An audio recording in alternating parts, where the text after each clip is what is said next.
1 metre into cos of angle 0। यानी अगर किसी बॉडी पे 1 न्यूटन फोर्स लगे और वो बॉडी उस 1 न्यूटन फोर्स की वजह से 1 मीटर फासला फोर्स की डायरेक्शन नहीं तय करे, तो तब हम कहते हैं कि वो 1 जूल के इक्वल आपने उस पर वर्क किया।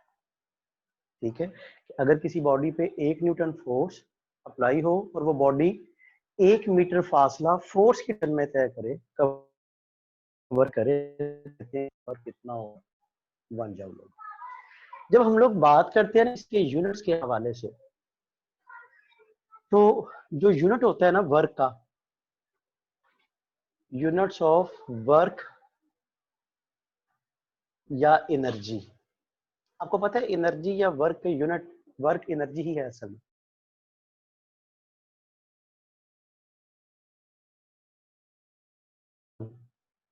आर, फिर कैलोरी,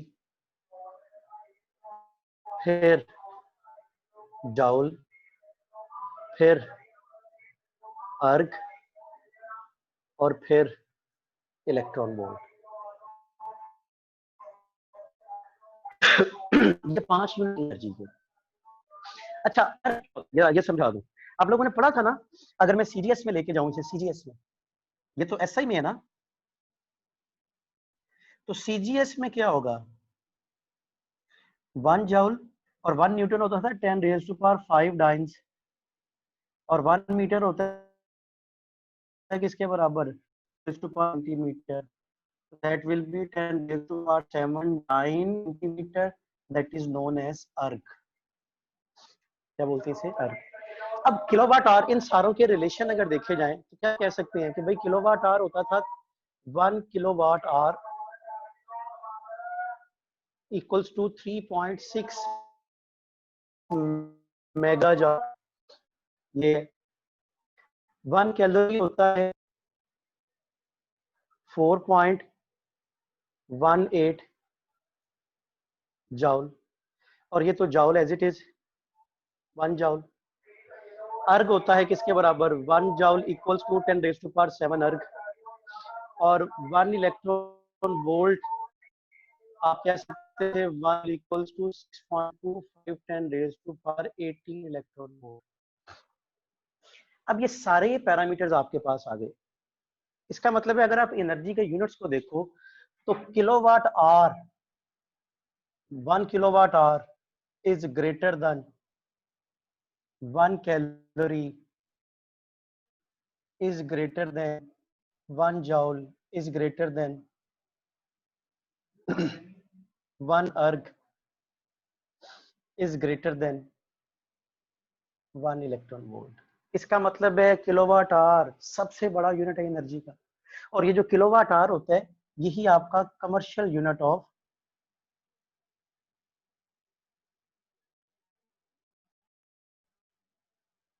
इलेक्ट्रिसिटी भी होता है। यानी ये एनर्जी के 5 यूनिट है, सबसे बड़ा यूनिट किलोवाट आवर, उससे छोटा कैलोरी, उससे छोटा जूल, उससे छोटा अर्ग, और सबसे छोटा इलेक्ट्रॉन वोल्ट है।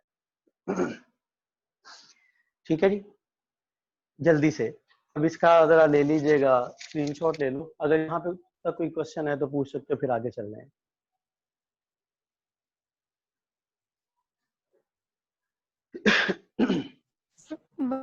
पर से ये न्यूटन मीटर होगा, बोलते हैं स्केलर है ना। अच्छा बच्चे यहाँ पे एक सवाल ये भी किया करते हैं कि सर ये टॉर्क का यूनिट भी तो न्यूटन मीटर होता है, तो उसे जॉल कह सकते हैं, तो नहीं, टॉर्क के यूनिट को न्यूटन मीटर ही कहोगे क्योंकि नेचर डिफरेंट है, वो वेक्टर है। इसके यूनिट को न्यूटन मीटर हम स्केलर कंसीडर ले रहे होते हैं और इसे जॉल कहा करते हैं। वर्क, एनर्जी, हीट, इन जॉल है, लिखवाया भी था शायद यूनिट नंबर 1 में मैंने आप लोगों को। इसका स्क्रीनशॉट ले लीजिएगा जी। एक क्वेश्चन करवा रहा हूँ अभी, इसके बाद डायग्राम बनाता हूँ और मुझे बताइएगा जरा उसका रिजल्ट क्या आएगा जी। ले लिया इसका स्क्रीनशॉट।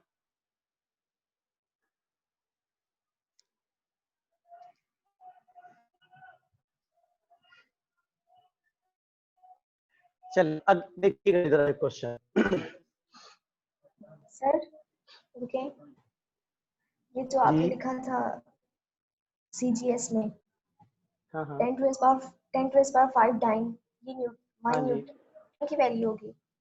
जी, ये 1 न्यूटन है। ये हम लोगों ने जब फोर्थ यूनिट नंबर 3 डिस्कस किया था तो उसमें करवाया भी था। मैं, अगर आपने लेट ज्वाइन किया है इस क्लास को, तो मैं उसके ना ग्रुप में लेक्चर की तस्वीरें शेयर की हुई हैं मैंने, आप उन्हें भी जी देख सर, लीजिएगा। जी, ठीक है, ओके। तो ये चैप्टर नंबर 3 में जब वो न्यूटन सेकंड बार करवाया था तब मैंने ये प्रूव करवाया भी था।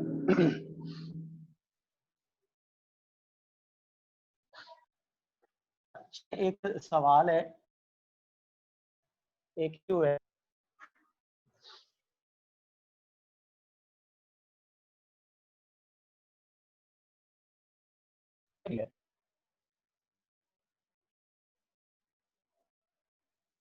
इधर को जाना है बॉडी ने,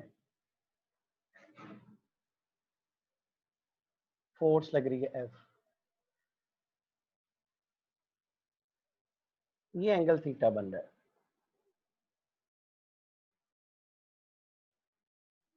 टाइम वर्क क्या होगा, F D cos theta, F D sine theta, yes F D, और delta option F D minus.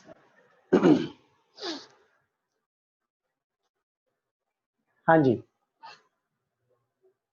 Sir FT sin theta.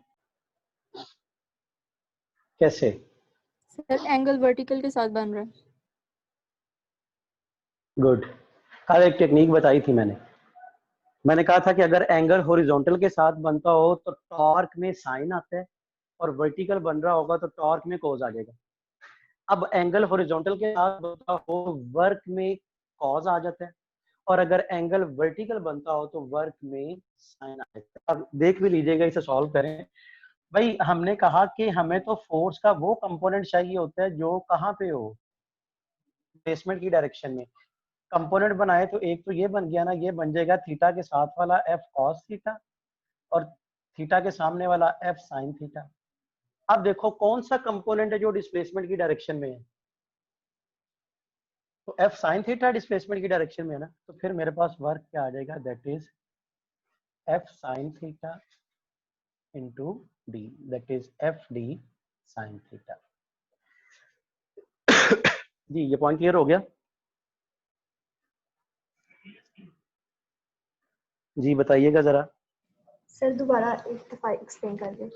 देखो अभी मैंने जब फार्मूला लिखे हुए थे ना यहाँ पे, तो मैंने लिखा था कि फोर्स का वो कंपोनेंट होता है जो डिस्प्लेसमेंट की डायरेक्शन में हो, मोशन की डायरेक्शन में। ये मेरे पास फोर्स थी, आपने फोर्स के कंपोनेंट्स बनाए, एक ये कंपोनेंट बन गया थीटा के साथ वाला, ये थीटा के सामने वाला। जो साथ वाला कंपोनेंट होता है वो कॉस थीटा, और जो सामने वाला होता है वो साइन थीटा। अब जरा गौर से देखो कि कौन सा ऐसा कंपोनेंट है जो डिस्प्लेसमेंट की डायरेक्शन में है। देखो ये डिस्प्लेसमेंट के परपेंडिकुलर तो cos थीटा आ गया, ये तो नहीं होगा। डिस्प्लेसमेंट की डायरेक्शन में कौन सा है, f sin थीटा, तो इसका मतलब है फोर्स का वर्टिकल कंपोनेंट हमारे पास यहाँ पे आ जाएगा जो कि डिस्प्लेसमेंट की डायरेक्शन में होगा। Okay, is it clear? Yes. Clear हो गया जी? इसका ले लीजिएगा स्क्रीनशॉट, आगे चल रहा हूँ जी कुछ मैं लेके।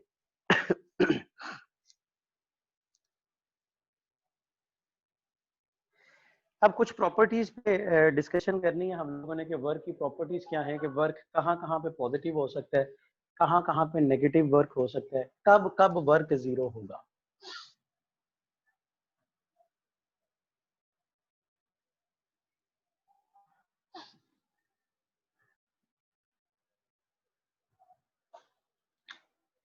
वर्क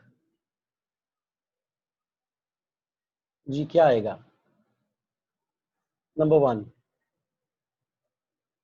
पॉजिटिव वर्क, यानी वर्क पॉजिटिव, इसी तरह लिखो ज्यादा बेहतर है। Positive work,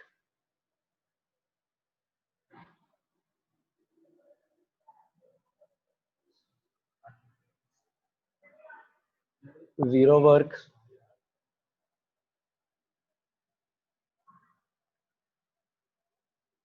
negative work. आपको पता है ना वर्क का फॉर्मूला तो क्या था मेरे पास W equals to F D cos theta. अब ये जो कॉस थीटा है ना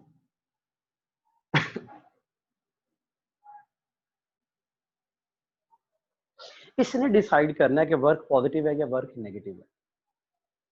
ठीक है, तो क्या चीज आ जाएगी, जहां जहां पे कॉस पॉजिटिव होगा वहां वहां पे वर्क पॉजिटिव होगा, जहां पे कॉस नेगेटिव होगा वर्क नेगेटिव, जहां पे कॉस जीरो वर्क जीरो। तो क्या चीज आ जाएगी हमारे पास, number one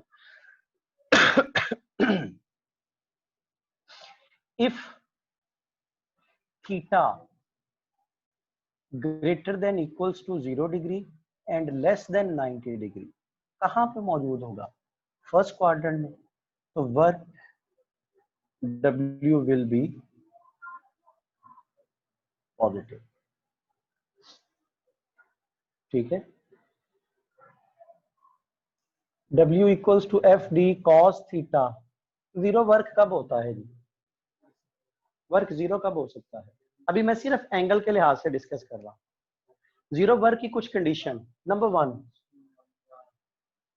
if F equal to zero, अगर फोर्स ही नहीं है, जैसा देखो ना पंखा घूम रहा है या एक गाड़ी यूनिफॉर्म वेलोसिटी से मूव कर रही है, मूव तो कर रही है, उसकी वेलोसिटी में कमी बेशी नहीं आ रही, यूनिफॉर्म वेलोसिटी से मूव कर रही है, क्या उस वक्त उस पर फोर्स अमल कर रही होगी, नहीं कर रही होगी, उस वक्त वर्क नहीं होगा, W zero. Number two if D equals to zero,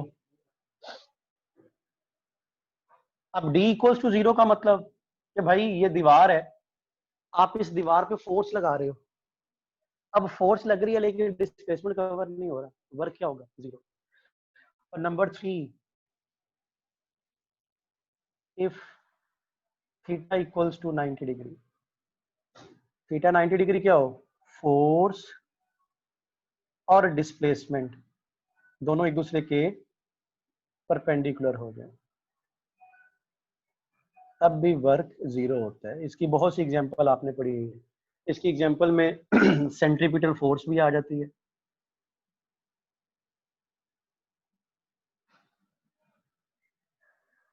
centripetal force की वजह से वर्क बाय सेंट्रीपिटल फोर्स, ये भी क्या होता है, जीरो। समझ आ गई बात की, एक मजदूर ने ईंटें उठाई हुई हैं तो वेट नीचे की तरफ जाना, उसने आगे की तरफ है एंगल 90। आपने बुक की एग्जांपल लिया, वो बाल्टी सी पकड़ी हुई है एक आदमी ने, वो भी क्या है। तीसरे नंबर पे आ जाता है नेगेटिव वर्क। नेगेटिव वर्क क्या होता है, फार्मूला वही F D cos theta, if theta greater than 90 degree and less than equals to 180 degree, अब वर्क क्या होगा हमारे पास, नेगेटिव। सेकंड क्वाड्रेंट है ना, तो सेकंड में क्या होगा, कॉस नेगेटिव होता है, W विल बी नेगेटिव। तो एक एग्जांपल इसकी भी लिख लोगे और क्या आएगा जी, work done by frictional force is always be negative. Frictional force की वजह से जो वर्क होता है वो हमेशा नेगेटिव हुआ करता है।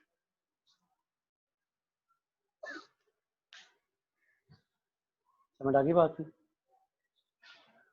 यहां तक अगर कोई कंफ्यूजन है तो पूछ सकती हो।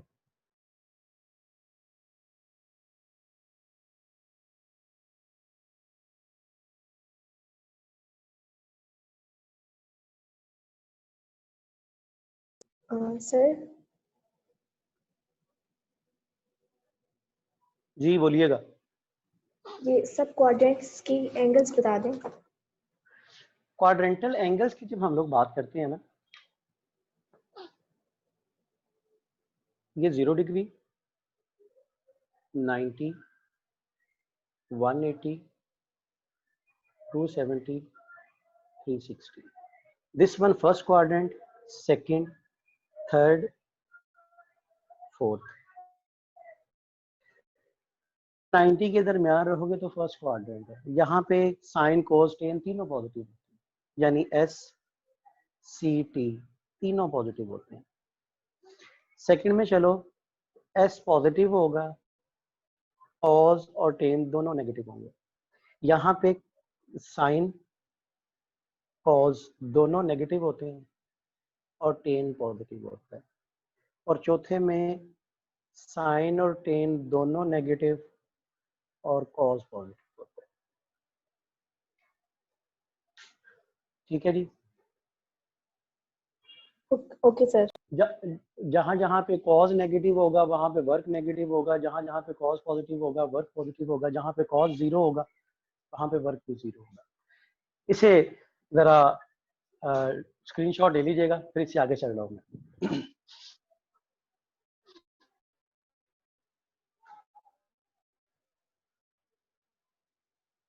क्लियर जी। अच्छा, अब यहीं से अगर मैं आगे चलूँ ना लेके, तो ये टर्म तो मैंने पहले पॉजिटिव और नेगेटिव वर्क के बारे में बात की ना, अब मैं बात करूंगा मैक्सिमम वर्क के हवाले से।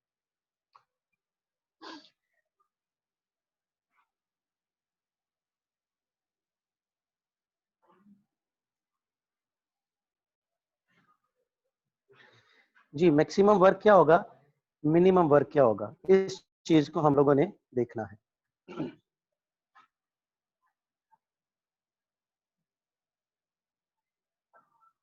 मैक्सिमम वर्क यहाँ पे क्या आ जाएगा,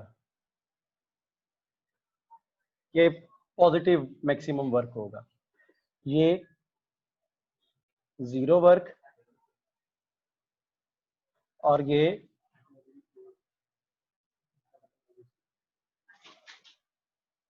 मैक्सिमम वर्क लेकिन नेगेटिव होगा। अभी बताता हूँ कि ये पॉजिटिव और नेगेटिव का मतलब क्या। वर्क का formula F D cos theta. अगर मैं बात करूं if theta equals to zero, मतलब क्या, जिस तरफ को फोर्स लग रही है डिस्प्लेसमेंट भी उसी तरफ को आ जाए, यानी जिस तरफ को फोर्स लगा रहे हो बॉडी उसी तरफ को मूव करे। इसकी बेहतरीन एग्जांपल, जब आप गाड़ी को धक्का दे रहे होते हो तो जिस तरफ को धक्का दे रहे हो गाड़ी उसी तरफ को जा रही होती है। ठीक है, तो क्या आ जाएगा मेरे पास, ये W maximum FD cos 0 that will be FD। इसका मतलब है फिर इस इक्वेशन को मैं इस तरह लिख सकता हूं, इसकी जगह पे मैं मैक्सिमम लिख सकता हूं W maximum cos थीटा। जी अब एक MCQ कैसे बनेगा, MCQ at what angle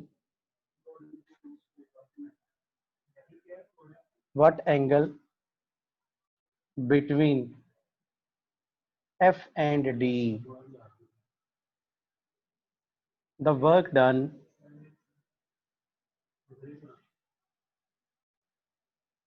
will be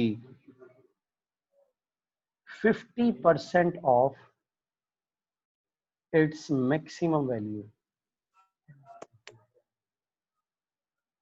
हाँ जी, बताएं किस एंगल पे, options 30 degree, 45 degree, 60 degree and delta 90 degree. Sir 60 degree. 60, ठीक है जी 60। क्यों, क्योंकि आपको मैक्सिमम वैल्यू का 50% का मतलब हाफ चाहिए, तो इसका मतलब है कॉस की वैल्यू 1/2 आनी चाहिए। कॉस की वैल्यू 1/2 कहाँ पे आएगी, कॉस 60 पे। इसका मतलब है इन दोनों के दरमियान एंगल 60 डिग्री होना चाहिए। जीरो वर्क के बारे में, अब चूंकि मैं प्योर एंगल के लिहाज से डिस्कस कर रहा हूं, तो वैसे तो मैंने जीरो वर्क की कंडीशंस 3 पढ़ी, लेकिन जब मैं सिर्फ एंगल के लिहाज से बात करूंगा तो फिर एक ही कंडीशन होगी, और वो क्या आएगी, if theta equals to 90 degree. ठीक है, यानी फोर्स इस तरह भी हो सकता है,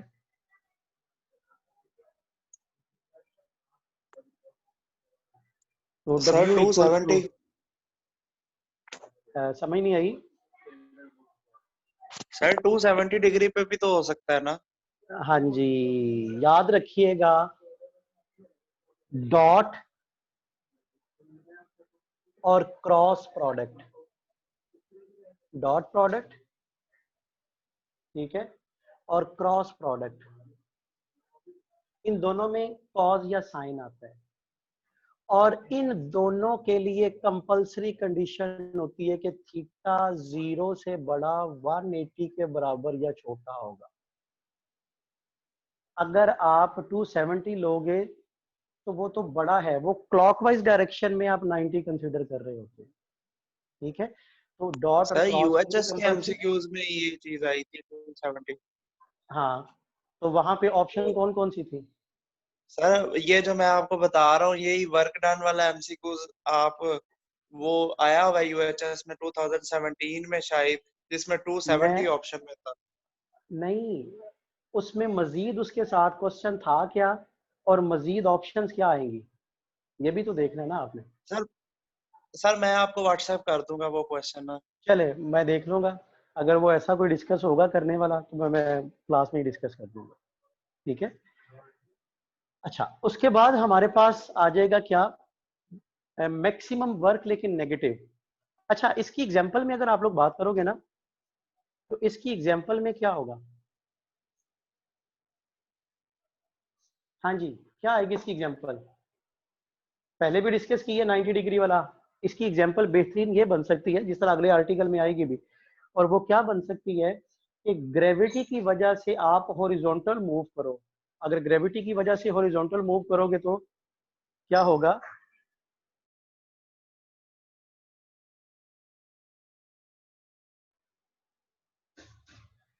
क्या होगा जी? अगर ग्रेविटी की वजह से आप हॉरिजॉन्टल मूव करते हो, यानी फोर्स ऑफ ग्रेविटी नीचे की तरफ है और आप हॉरिजॉन्टल मूव करते हो, तो एंगल हमेशा क्या बनेगा? 90 डिग्री। तो W इक्वल्स टू 0 आ जाएगा। यहां पे बात करें F D cos theta, if theta equals to 180, theta 180 होगा, that is F D cos 180 minus F D.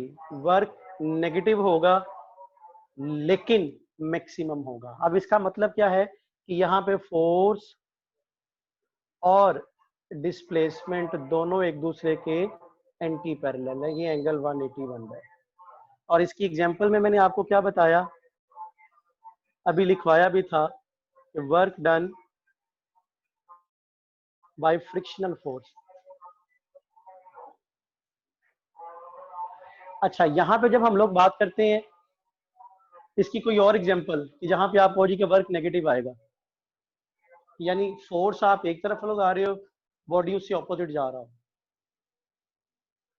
तो जहां पे भी वो आप लोगों ने अक्सर देखा होगा कि वो जब किसी पुली सिस्टम जो होता है कि किसी बॉडी को ऊपर उठाना हो तो वो रस्सी को नीचे की तरफ खींच रहे होते हैं, लेकिन वो ऑब्जेक्ट कहाँ पे मूव कर रहा होता है? ऊपर की तरफ मूव कर रहा होता है, ठीक है जी। अगर यहाँ पे कोई क्वेश्चन है तो सर पूछो, स्क्रीनशॉट लेना तो ले लो जी बेटा। सर अगर आपने बोला कि 0 तब होगा जब थीटा 90 होगा, तो जी, वर्क डन साइन के केस में तो 90 वर्क ज्यादा हो जाएगा। लेकिन उस केस में आपके पास कंडीशन है कि एंगल वर्टिकल के साथ बन रहा था, यहाँ पे हम एंगल बात कर रहे हैं हॉरिजॉन्टल के साथ, वो एक स्पेशल केस था, ठीक है। अगर वो वाई एक्सिस के साथ आप 90 डिग्री का एंगल होगे ना तो इसका मतलब है आप एक्स पे आ गए होगे, तो फिर वो मैक्सिमम ही होगा। एक्स पे आने का मतलब आप हॉरिजॉन्टल पे आ गए होगे, और एंगल एक्स एक्सिस के लिहाज से क्या बनेगा? 0। वाई एक्सिस के लिहाज से तो 90 होगा, लेकिन एक्स एक्सिस के लिहाज से वो 0 होगा। सर ये डॉट प्रोडक्ट और क्रॉस प्रोडक्ट वाला बता दें। डॉट प्रोडक्ट में कॉस आता है, क्रॉस प्रोडक्ट में साइन आता है। इन दोनों की लिमिट के एंगल हमेशा यहाँ से यहाँ होना चाहिए। समझ आ गई बात की? कि कॉस के केस में एंगल हमेशा 0 से 180 के दरमियान, और क्रॉस के केस में ये डॉट और क्रॉस प्रोडक्ट की कंडीशन आप लोगों ने पढ़ा तो था कि हमेशा अगर दो पॉसिबल एंगल हो तो जो स्मॉलर एंगल होते हैं आप उसे कंसिडर किया करते हैं, और स्मॉलर एंगल मीन 180 से लेस एंगल हो, ठीक है जी। इसका स्क्रीनशॉट ले लो अगर लेना है तो, फिर मैं आगे चल रहा हूँ, ग्राफ पे बात कर रहा हूँ।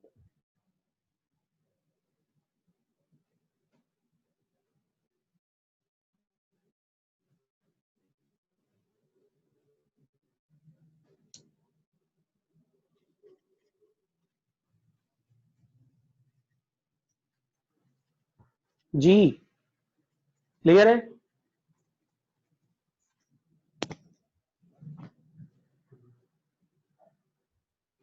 सर ये साइन वाला दोबारा बता दें।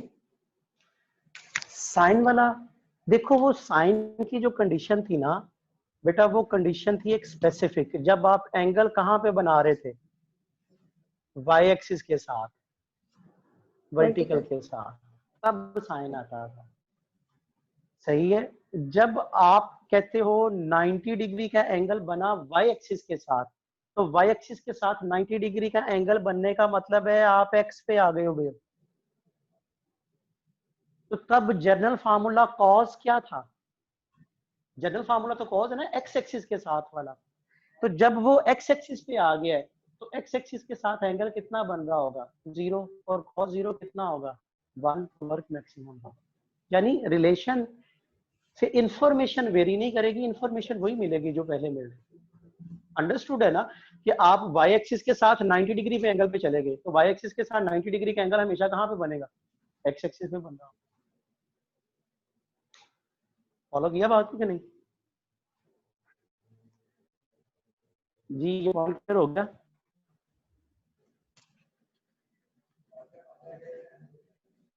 ये बोलिएगा कौन था? सर नहीं क्लियर हुआ, नेट प्रॉब्लम है, समझ नहीं। देखो ये डिस्प्लेसमेंट था, आपके पास वर्क का formula F D cos theta, ये कब है? जब एंगल कहाँ बन रहा हो? हॉरिजॉन्टल के साथ। W equals to F D sine theta, ये कब है? जब एंगल बन रहा हो किसके साथ? वर्टिकल के साथ। ठीक है।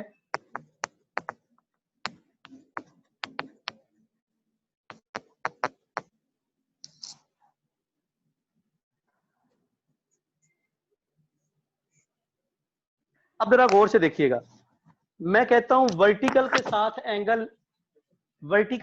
एंगल 90 बना, तो वर्टिकल के साथ 90 बनने का मतलब है कि ये फोर्स कहां पे आ गई? एक्स एक्सिस पे आ गई। ऐसे ही हो जाएगी ना, 90 डिग्री का एंगल तो तभी बनेगा ना वर्टिकल के साथ जब फोर्स भी यहां पे आ जाएगी।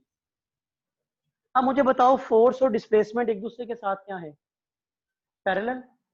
अगर हॉरिजॉन्टल के साथ कंसीडर करोगे तो एफ डी कॉस थीटा बन जाएगा और 0, और अगर वर्टिकल के साथ करोगे तो एफ डी साइन 90 बनेगा। ये माइक ऑफ करो अपना।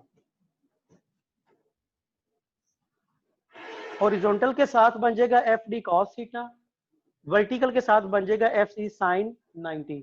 यहाँ पे भी क्या आ जाएगा? एफ डी, यहाँ पे भी क्या आ गया? F D. यानी रिजल्ट सेम, कोई फर्क नहीं पड़ेगा। ठीक है। ओके।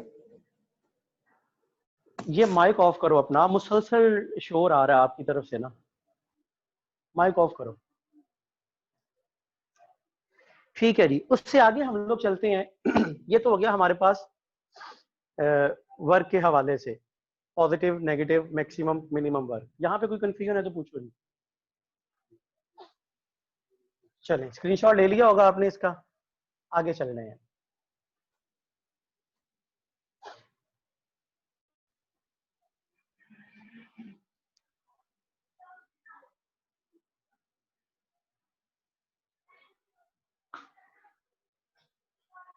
जी जरा देखिएगा एफ डी ग्राफ,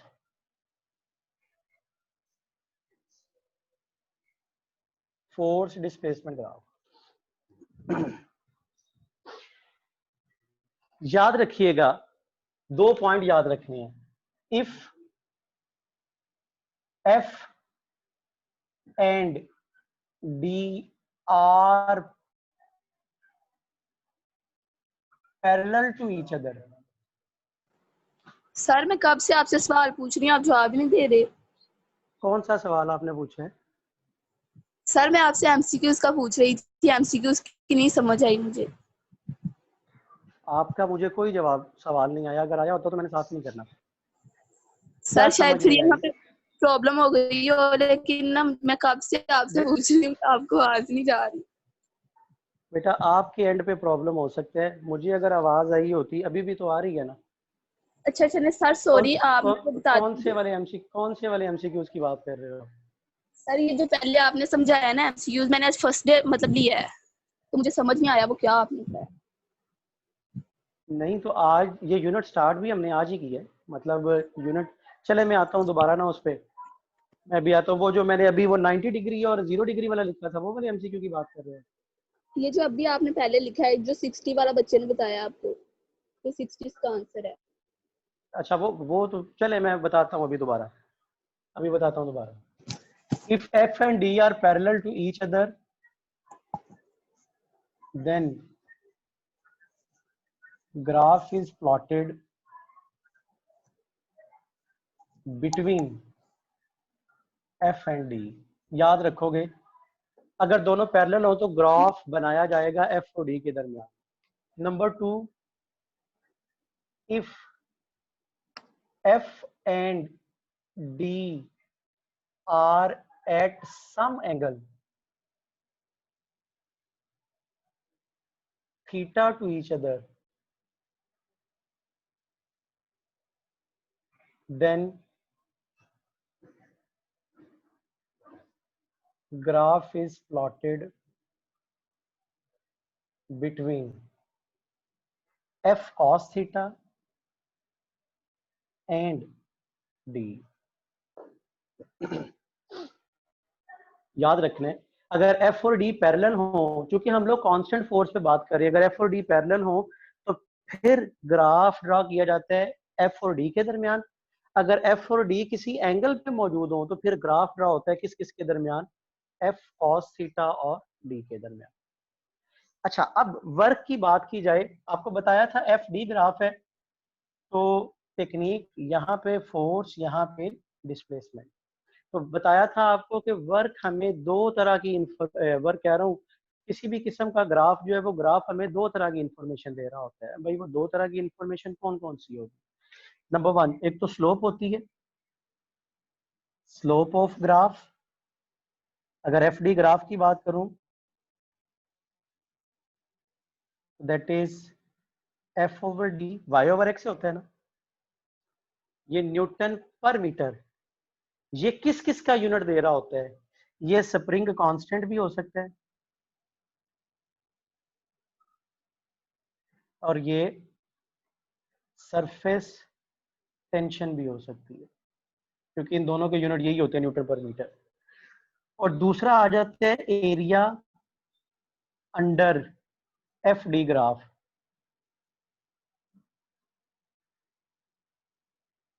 तो क्या चीज आ जाएगी, y और x को मल्टीप्लाई करते हैं, that will be equals to work.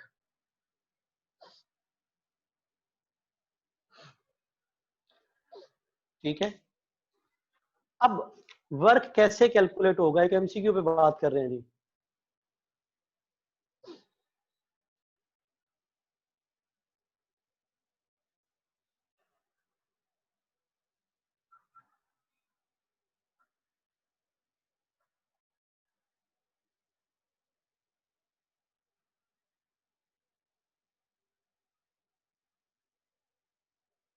जी 0, 5, 10, 15, 2, -2। बताएं जी वर्क डन कितना हो?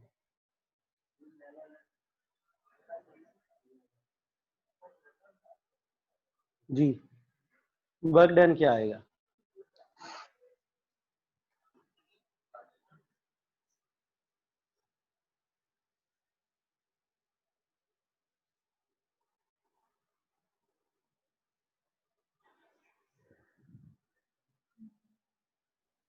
थर्टी कितना आएगा? 30। एक ऑप्शन आई जी 30, और कोई जी? सर 10। एक ऑप्शन आ गई 10। सही। और क्या आएगा जी? सर 10 आएगी। 30 10 है। 10 30। चलें जरा देखिएगा। जब आपने वर्क मालूम करना है तो आपने इनका एरिया मालूम करना है, ऐसे ही है ना? लेकिन वर्क के केस में बिहेवियर बनेगा जैसा आपने वेलोसिटी टाइम ग्राफ से डिस्प्लेसमेंट मालूम करने के लिए कहा था, डिस्टेंस नहीं डिस्प्लेसमेंट। तो वर्क किसके बराबर आ जाएगा? याद रखोगे यहाँ पे कि जो तो वर्क मालूम करना हो यानी एफ डी ग्राफ हो तो याद रखोगे कि मीन पोजीशन से ऊपर वाला उसमें से नीचे वाले को माइनस कर दोगे, यानी क्या आ जाएगा? 2 इंटू 5, अब ये नीचे वाला है -2 इंटू 5, फिर ऊपर वाला 2 into 5, that is 10 minus 10 plus 10, that is 10। याद रखोगे जब भी वर्क मालूम करना है तो जो ऊपर हुआ करेंगे उन सारों को जमा कर देना है, नीचे वाले सारों को उसमें से क्या कर दिया करना है? माइनस कर दिया। क्लियर हो गया? सर ऐसे क्यों करेंगे? जिस तरह डिस्टेंस फाइंड करते थे उस तरह नहीं कर सकते? जी नहीं, अगर डिस्प्लेसमेंट फाइंड करना सीखा था आपने, डिस्प्लेसमेंट डिपेंड करता है इनिशियल। याद रखिएगा जब भी वर्क पॉजिटिव होता है ना, इसका मतलब क्या होता है कि वर्क पॉजिटिव होने का मतलब कि आपको एनर्जी मिल रही है, और वर्क नेगेटिव होने का मतलब है कि आप एनर्जी कंज्यूम कर रहे हैं। तो यहाँ से 10 जूल आपको मिली, 10 जूल कंज्यूम कर दी, फिर 10 जूल आपको मिली। आप जरा बड़ी आसानी से देखो, 20 जूल आपको मिल रही है, 10 जूल आप कंज्यूम कर रहे हो, तो आपके पास बाकी बचेगी कितनी? भाई 20 रुपए आपको मिले, 10 रुपए आपने खर्च कर दिए, तो बाकी 30 तो नहीं बचेंगे, 10 ही बचेंगे आपके पास। ठीक है? हाँ, डिस्टेंस अगर मालूम करना हो तो फिर मैंने बताया था कि ऊपर या नीचे सारों को ऐड कर दिया करें। ठीक है? सर ये जो दोबारा आपने बता दें। सर ये आपने नीचे वाला जो मल्टीप्लाई किया है ना, ये समझ नहीं लगा। क्या समझ नहीं है? सिंपल है, लेंथ इनटू नहीं विड्थ। सर ये आपने रेक्टेंगल का किया है ना, एरिया लिया है, हाँ जी। ये कैसे लिया है? 2 5 10, ये मतलब क्या क्या लिया है आपने? और रेक्टेंगल का एरिया मालूम करना नहीं आता आपको? सर लेंथ आता इनटू है, विड्थ, इसकी लेंथ तो इनटू यही विड्थ, की है। हाँ तो ये देखो 2 इंटू 5, फिर ये बीच वाला वाला। आगे, ये भी कितना है? ये कितना है? 5, और ये कितना है? 2। अच्छा 2 ही था ना ये भी, हाँ जी और समझ ये आ भी गई। कितना है? 2 इंटू 5। सर आ गई इसमें, थैंक। सर ये ठीक है जी, एमसीक्यूज दोबारा एक्सप्लेन कर दें एमसीक्यूज। जरा देखिएगा अभी क्या लिखा है मैंने कि एफ डी ग्राफ का एरिया में किस चीज के बारे में बताता है? वर्क के बारे में। इसका मतलब है जो ग्राफ बन रहा है उसका एरिया मालूम करना, ये एरिया आएगा। और एरिया रेक्टेंगल्स बन रही है, रेगुलर शेप है, लेंथ इंटू विड्थ होता है। लेंथ कितनी है? 2 इंटू 5, यानी ये विड्थ आ गई, ये लेंथ आ गई, फिर ये विड्थ आ गई, ये लेंथ आ गई, ये विड्थ आ गई, ये लेंथ आ गई। बताया था मैंने क्या कि जो मीन पोजीशन से ऊपर होंगे उन सारों को ऐड करना है, जो जवाब आएगा मीन पोजीशन से नीचे वाला उसमें से माइनस कर देना। देखो ये दोनों ऊपर वाले ऐड होंगे, 2 इंटू 5 प्लस 2 इंटू 5, और ये नीचे वाला उसमें से माइनस हो जाएगा। 10 माइनस 10 प्लस 10, दैट इज 10। ठीक है? सर ये ऐड सब्सट्रैक्ट क्यों किया है ये बता दें। क्या हुआ है? ये जो ऐड किया है, ऊपर वाला क्या ऐड और किया है? नीचे वाला सब्सट्रैक्ट, इसकी समझ रहे हैं। ये जो ऊपर वालों को ऐड बेटा किया मैंने मीन थोड़ी देर पोजीशन से, पहले ही नीचे वालों बताया को। आप लोगों को, जरा जरा थोड़ा थोड़ा सा ध्यान से लेक्चर को सुनो। मैंने अभी थोड़ी देर पहले बताया है कि फर्ज करो, याद रखिएगा जो पॉजिटिव वर्क होता है ना, पॉजिटिव वर्क का मतलब है आपको वर्क मिल रहा है, और नेगेटिव वर्क का मतलब है कि आप वर्क दे रहे हो। भाई ये 10 जूल आपको मिला, ये 10 जूल आपको मिला, टोटल आपको कितना मिला? 20 जूल। उसमें से 10 जूल आपने खर्च कर दिया, दे दिया, तो बाकी आपके पास कितना बच जाएगा? 10 जूल ही बचेगा। ठीक है ना? ये एक शॉर्टकट बनाए हुए हैं हम लोगों ने, टेक्निक्स बनाई हुई हैं कि याद रख लो वर्क के केस में जब भी वर्क मालूम करना है तो मीन पोजीशन से ऊपर वाले सारे जमा होंगे, और जो नीचे वाले होंगे उनमें से माइनस हो जाएंगे, तो आपके पास वर्क आ जाया करेगा। ठीक हो गया जी? क्लियर हो गया? सर नहीं समझ आ रही। बेटा क्या समझ नहीं आ रही? इसमें कोई ऐसी रॉकेट साइंस तो है ही नहीं। आपको बता रहा हूँ कि एक शॉर्टकट टेक्निक याद रख लो कि ऊपर वाले जो वर्क हुआ करेंगे उन्हें ऐड करना है, नीचे वालों को उसमें से माइनस कर देना है। और वर्क मालूम करने की टेक्निक तो बता दी, आपको उसका एरिया मालूम किया करना है। अब इसमें कोई ऐसी रॉकेट साइंस तो है नहीं जिसकी समझ ही नहीं आ रही। आप लोगों ने पिछला वेलोसिटी टाइम ग्राफ का आर्टिकल पढ़ा हुआ है? No sir, new admission. तो सर मैंने भी अभी नहीं पढ़ा। याद, ये टेक्निक याद रखो आप लोग कि जब वर्क मालूम करना है तो टेक्निक क्या है, फोर्स डिस्प्लेसमेंट ग्राफ से, कि मीन पोजीशन से ऊपर जो बना करेंगे वो सारे पॉजिटिव हैं, उन्हें ऐड कर देना है। जो मीन पोजीशन से नीचे होंगे वो सारे क्या होंगे, नेगेटिव। तो ऊपर वालों में से नीचे वाले माइनस करोगे तो नेट आंसर आ जाएगा आपके पास। Is it clear? ये शॉर्टकट टेक्निक है जो याद रखनी है आप लोगों को। और इसकी एक्सप्लेनेशन में मैंने बताया आपको कि पॉजिटिव वर्क होता है जो आपको मिल रहा है, आप हासिल कर रहे हो, और नेगेटिव वर्क होता है जो आप दे रहे हो। 20 जाउल आपको मिल रहा है, 10 जाउल आपने दे दिया, तो बाकी आपके पास कितना बचा? 10 जाउल ही बचा। ये आ गया जी। क्लियर हो गया हो गया। जी? ओके है, चलें आगे। सर नहीं समझ आया।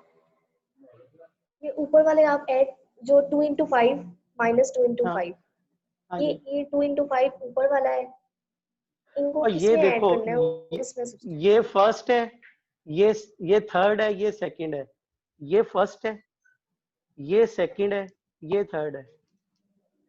इसका जो जवाब आएगा, इसका जो जवाब आएगा, ये दोनों जमा हो रहे हैं। जो इसका जवाब आएगा इन दोनों के जवाब में से माइनस हो रहा है।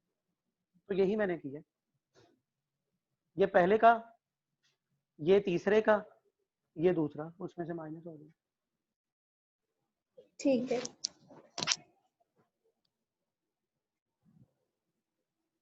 जी इसका स्क्रीनशॉट ले लोगे, जल्दी आगे चल रहा हूँ।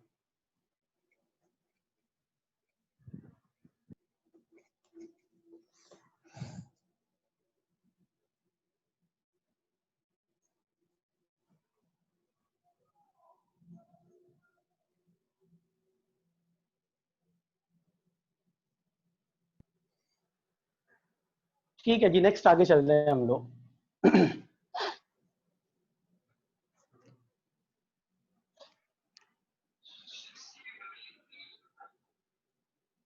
जी ये तो सारा प्रोसीजर था हमारा, work done bye constant force, और बड़ी डिटेल में डिस्कस किया। वेरिएबल फोर्स की वजह से बात करें,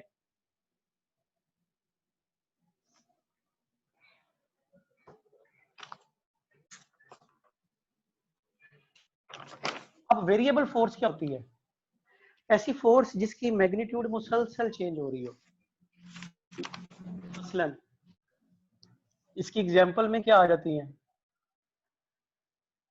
फोर्स ऑफ ग्रेविटी या ग्रेविटेशन, फोर्स ऑफ ग्रेविटी या ग्रेविटेशनल फोर्स लिख लो।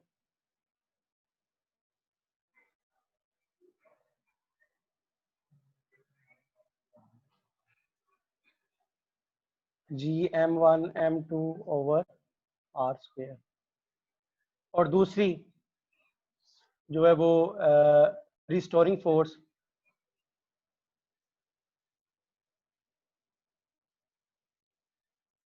जो स्प्रिंग मैथ सिस्टम में पड़ी हुई है कि एक हर पॉइंट पे चेंज हो रही होती है, that is the variable force. Variable force की वजह से ये कर्व पाथ बना, ये जो फार्मूला ना आपके पास वर्क का एफ डी कॉस थीटा, ये फार्मूला है ही कांस्टेंट फोर्स के लिए। वेरिएबल फोर्स के लिए ये फार्मूला नहीं है। वेरिएबल फोर्स के लिए कोई फार्मूला एग्जिस्ट ही नहीं करता। तो फिर हम क्या करते हैं उस मकसद के लिए, ये कर्व बन रही है, इसके छोटे छोटे पैचेस बना लेते हैं, और हर पैच तकरीबन स्टेट होता है। जब हर पैच स्टेट होगा तो इसका मतलब है हर इंटरवल में फोर्स की वैल्यू क्या होगी, सेम। ये डेल्टा D1 आ जाएगा, ये θ1। इसी तरह ये चलोगे, इस इंटरवल में फोर्स सेम है, F2 delta D2 cos theta 2। फिर इसी तरह ये की चीज आ गई F3, ये डेल्टा D3 cos थीटा 3। अब हर इंटरवल में फोर्स की वैल्यू सेम है, लेकिन ओवरऑल ए से बी तक क्या है, वेरिएबल। तो हम हर इंटरवल का अलग अलग क्या करेंगे, वर्क मालूम करेंगे, उन तमाम वर्क को ऐड कर देंगे तो work done, total work done क्या आ जाएगा, that is summation I equals to 1 to n Fi delta Di cos theta i। तमाम के वर्क को क्या कर दोगे, ऐड कर दोगे तो हमारे पास वर्क आ जाया करेगा। अगर ग्राफ ड्रॉ करें, अब ग्राफ बनेगा F cos थीटा और D के दरमियान, और वो ग्राफ क्या आएगा हमारे पास, फर्ज किया कि आपने ग्राफ ड्रॉ किया है F cos theta and D, तो ये ग्राफ आपके पास कभी भी रेगुलर शेप नहीं बनी, ये कर्व सी बन गई, क्योंकि हर पॉइंट पे फोर्स की वैल्यू चेंज हो रही है। अब आपने वर्क मालूम करना हो तो इस तमाम का वर्क मालूम करोगे। अब इररेगुलर शेप है, तो इररेगुलर शेप का वर्क कैसे मालूम किया जाता है, आप इसे छोटे छोटे रेगुलर शेप्स में चेंज करोगे। देखो जिस तरह ये एक रेक्टेंगल बन गई, ये एक रेक्टेंगल बन गई, इस रेक्टेंगल की विड्थ डेल्टा D1 फिर डेल्टा T2, इसी तरह सारों को चेंज करोगे, और जो टोटल वर्क आएगा, work equals to area under F cos theta and D graph. और ये किसके बराबर आएगा, limit delta T approaches to 0 I equals to 1 to n Fi cos theta i delta Di। जितनी रेगुलर शेप्स छोटी बनेगी उतना वर्क ज्यादा एक्यूरेट आया करेगा, ऑथेंटिक आया करेगा। तो ये टेक्निक है हमारे पास वेरिएबल, यानी आपके पास वेरिएबल फोर्स के लिए कोई फार्मूला है ही नहीं, फार्मूला आपके पास सिर्फ कांस्टेंट फोर्स के लिए। आपने क्या करना है, उस वेरिएबल को छोटे छोटे पैचेस में डिवाइड किया और बाद में उस सारे का वर्क मालूम कर लिया। तो आपके पास छोटे छोटे पैचेस में डिवाइड करके हर एक सारों का, सारे कंपोनेंट्स का अलग अलग वर्क मालूम कर लिया, बाद में उन तमाम के वर्क को ऐड कर दिया, तो आपके पास टोटल ए से बी तक का वर्क आ जाएगा। ठीक है जी, क्लियर हो गया। सर ये एफडी ग्राफ दोबारा बता दें। मैंने 2 पॉइंट पिछली जब बोर्ड साफ किया लिखा हुआ था कि अगर फोर्स और डिस्प्लेसमेंट पैरेलल ना हो तो ग्राफ बनता है F cos थीटा और D के दरमियान। तो जब एंगल और फोर्स मुसलसल चेंज हो रही है, कांस्टेंट रही है, तो इसका मतलब है ग्राफ कभी भी स्ट्रेट लाइन नहीं बनेगा, एक इररेगुलर शेप बनेगी, वो कोई सी भी हो सकती है। अब ये एक इररेगुलर शेप बनी, इसका फार्मूला नहीं है आपके पास वर्क मालूम करने का, तो हम क्या करेंगे कि इसका अलग अलग हर छोटे छोटे रेगुलर शेप्स बनाएंगे, रेक्टेंगल्स बना ली, स्क्वायर बन सकते हैं, बॉक्स बन सकते हैं, उन तमाम का अलग अलग एरिया मालूम करेंगे और उन तमाम के एरिया को ऐड कर देंगे, तो हमारे पास टोटल वर्क यहाँ यानी टेक्निक वही है जो कांस्टेंट फोर्स वाली थी, वेरिएबल फोर्स के लिए कोई अनोखी टेक्निक नहीं है। ठीक है जी, इसका ले लीजिएगा स्क्रीनशॉट। सर ये जो हमने लिमिट लगाई है इसको जी। इंस्टेंटेनियस वर्क कैसे करते हाँ, हैं?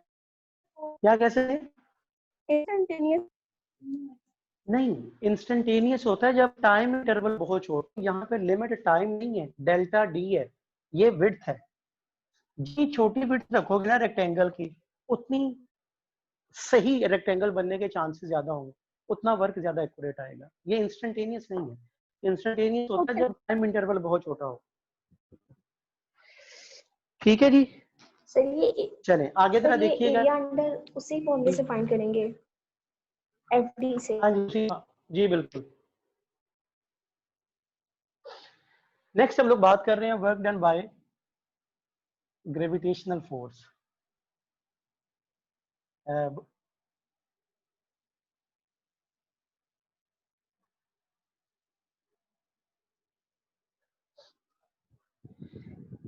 कि वर्क डन बाय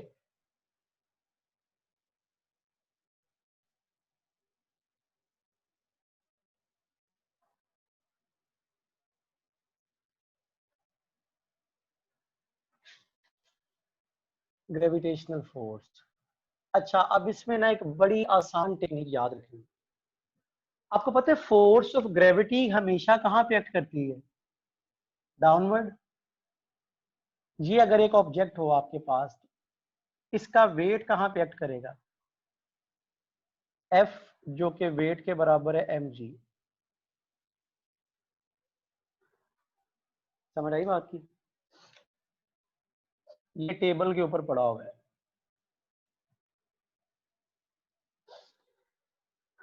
अब जरा गौर से देखो, फोर्स कहाँ पे एक्ट कर रही है? नीचे की तरफ। अगर डिस्प्लेसमेंट भी नीचे की तरफ हो जाए, एंगल कितना बन जाएगा? 0। यानी बॉडी मेज को तोड़ के नीचे आना शुरू हो गया, नीचे की तरफ जाना शुरू हो गया। इसका मतलब है जिस तरफ को फोर्स है बॉडी उसी तरफ को जा रहा है। एंगल कितना बन जाएगा? 0। वर्क हमेशा पॉजिटिव होगा। समझ आ गई बात? अगर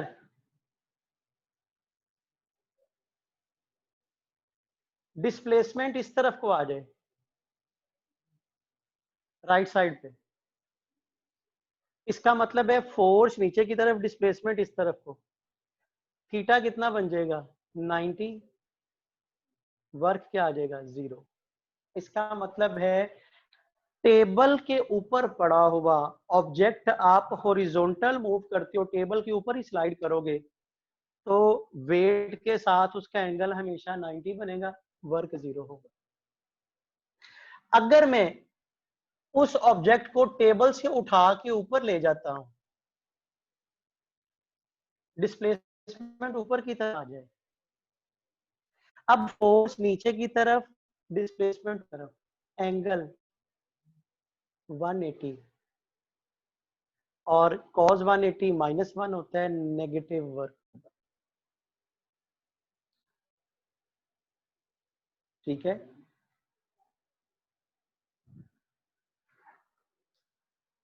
क्लियर हो गया? जब भी वर्क पॉजिटिव होता है, अब जरा दो एक पॉइंट बड़े ध्यान से याद रखें, जब भी वर्क पॉजिटिव होगा यानी बॉडी फील्ड की डायरेक्शन में मूव करेगा, तो याद रखिएगा हमें उस बॉडी से एनर्जी हासिल होती है, हम उस बॉडी से एनर्जी ले रहे होते हैं, वो बॉडी हमें एनर्जी दे रहा होता है। और जब भी फील्ड के अगेंस्ट आप मूव करोगे तो हमें उस बॉडी को एनर्जी देनी पड़ती है, यानी हमें अपनी एनर्जी का कुछ पोर्शन उस बॉडी को ट्रांसफर करना पड़ता है, देना पड़ता है। बात की समझ आई? जब भी वर्क पॉजिटिव होगा इसका मतलब क्या है कि हमें एनर्जी मिल रही है, और जब भी वर्क नेगेटिव होगा इसका मतलब है कि हम एनर्जी दे रहे हैं ट्रांसफर करने। अब work done by gravitational field को जब अप्लाई करते हो आप लोग, तो फर्ज करो हमारे पास ये पॉइंट ए और ये पॉइंट बी, आपने पॉइंट ए से बी पे जाना है,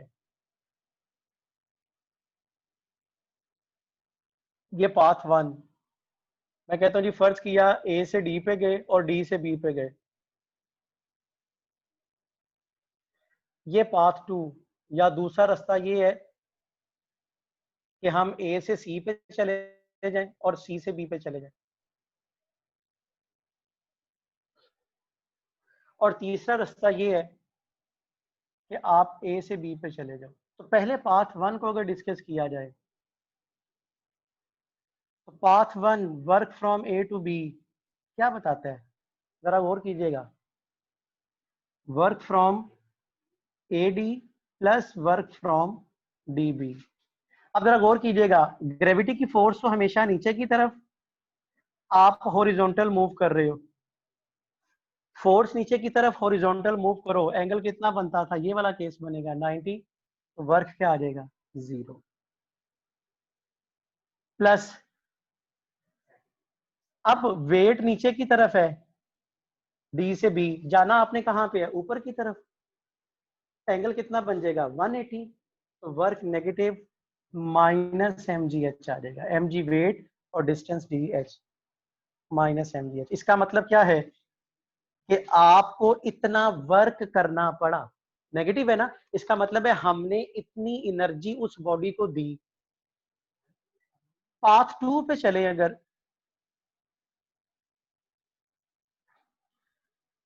ये पाथ 2 था, तो पाथ 2 क्या बताता है कि पहले आप कहां से कहां पे गए, ए से बी पे जाना है ना, पहले आप ए से सी पे गए, फिर आप कहां से कहां पे गए, सी से बी। अब ए से सी वाला देखो, जाना ऊपर की तरफ है, एम जी नीचे की तरफ, तो क्या बन जाएगा minus M G H, negative work आएगा ना। जब यहां पे पहुंचे तो एम जी इधर को, जाना आपने हॉरिजॉन्टल है, तो फिर ये केस बन जाएगा plus 0 minus M G H. अब थर्ड पाथ पे जब हम लोग चलते हैं,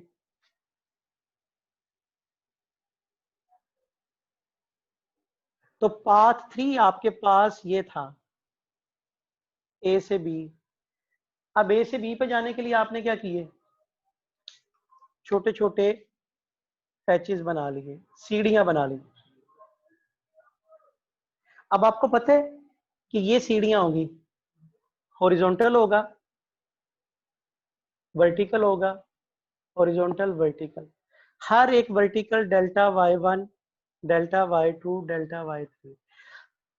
अब आपको पता है कि ग्रेविटी की वजह से जब वर्टिकल पे मूव करते हैं तब वर्क होता है, हॉरिजॉन्टल पे मूव करने पे वर्क नहीं होगा। इसका मतलब है यहाँ पे वर्क नहीं होगा, यहाँ पे वर्क नहीं होगा, तो फिर वर्क क्या आ जाएगा, work from A to B. चूंकि सारे आप यहाँ से ऊपर जाओगे, यहाँ से ऊपर जाओगे, यहाँ से ऊपर जाओगे, लेकिन वेट नीचे की तरफ होगा, तो minus M G delta y1 minus M G delta y2 and so on minus M G delta yn। Minus M G common, delta y1 plus delta y2 plus delta y3 delta yn। और इन सारी vertical Heights को add करोगे तो point B पे पहुंच चुके होगे, that is minus M G H. इसका मतलब है आप किसी भी पाथ को फॉलो कर लो, फर्स्ट को, सेकंड को या थर्ड को, जब आपके पास इनिशियल और फाइनल पोजीशन फिक्स है तो आपके पास वर्क की अमाउंट हमेशा सेम रहेगी, यानी वर्क हमेशा एक जितना करना पड़ेगा। और अगर एक जितना करना पड़ रहा है तो कोई से डिफरेंट पाथ को फॉलो कर लोगे तो वर्क चेंज नहीं होगा, तो इसे हम लोग बोलते हैं कंजर्वेटिव फील्ड। ऐसा फील्ड जिसमें वर्क डन इनिशियल और फाइनल पोजीशन पे डिपेंड करे, पाथ पे डिपेंड ना कर रहा हो। मतलब अगर इनिशियल और फाइनल पोजीशन आपकी फिक्स्ड है तो किसी भी पाथ को फॉलो कर लो तो वर्क की अमाउंट हमेशा क्या रहती है, सेम रहा करती है। इसे हम लोग क्या बोलते हैं, कंजर्वेटिव फील्ड। और अगर मैं क्लोज पाथ में वर्क मालूम करूं,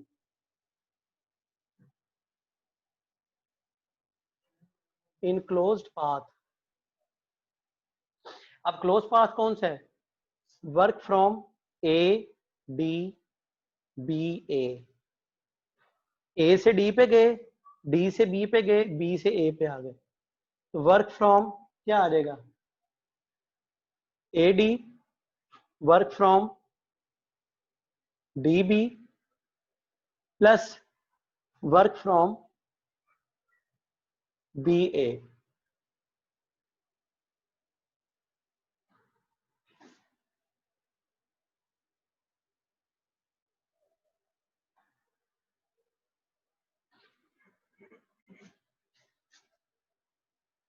जी क्लियर है।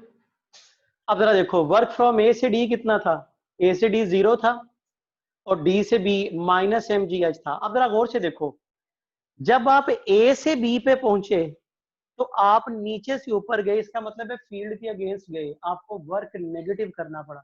और जब आप बी से ए पे आओगे तो आप फील्ड की डायरेक्शन में आओगे, और जब फील्ड की डायरेक्शन में होता है तो ये पढ़ा था ना, तब वर्क हमेशा पॉजिटिव होता है। तो ये कट के 0 आ गया। इसका मतलब है क्लोज्ड पाथ में वर्क हमेशा 0 वर्क है। दो कंडीशंस आ गई, ऐसा फील्ड जिसमें work done independent of path हो, या work done along close path 0 हो, कंजर्वेटिव फील्ड कहलाता है।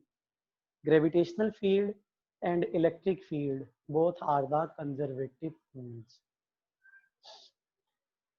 यहां तक अगर कोई क्वेश्चन है आपको, कोई क्वेश्चन है आपका तो पूछ सकते हो जी। आप लोगों को मेरी आवाज क्लियर सुनाई दे रही है? बोर्ड क्लियर नजर आ रहा है? सर ये लास्ट सेंटेंस दोबारा रिपीट कर दें, कंजर्वेटिव फोर्स वाला, फील्ड वाला। जी बताता हूँ।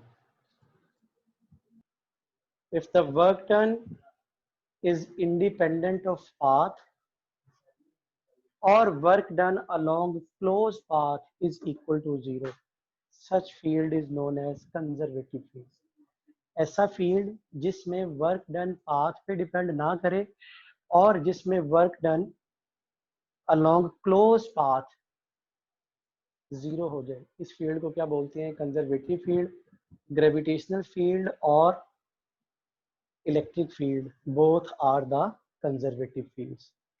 और जिसमें वर्क डन पाथ पे डिपेंड ना करता हो, मतलब डिफरेंट पाथ पे वर्क की अमाउंट भी डिफरेंट हो और क्लोज पाथ पे वर्क 0 ना हो, that is called the non conservative field.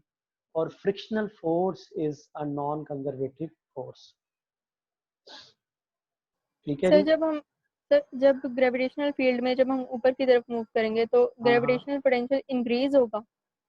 Gravitational potential increase होगा, यानी एनर्जी में चेंज इंक्रीज होगा, लेकिन लेस नेगेटिव होती जाएगी। वो पढ़ेंगे जब ग्रेविटेशनल पोटेंशियल एनर्जी करवाऊंगा ना, तो उसमें बताऊंगा कि जब आप लोग हाइट पे जा रहे होते हो तो क्या हो रहा होता है, कि वैल्यू तो नेगेटिव में कम हो रही होती है, और नेगेटिव में कम होने का मतलब कैसे में वैल्यू बढ़ रही होती है।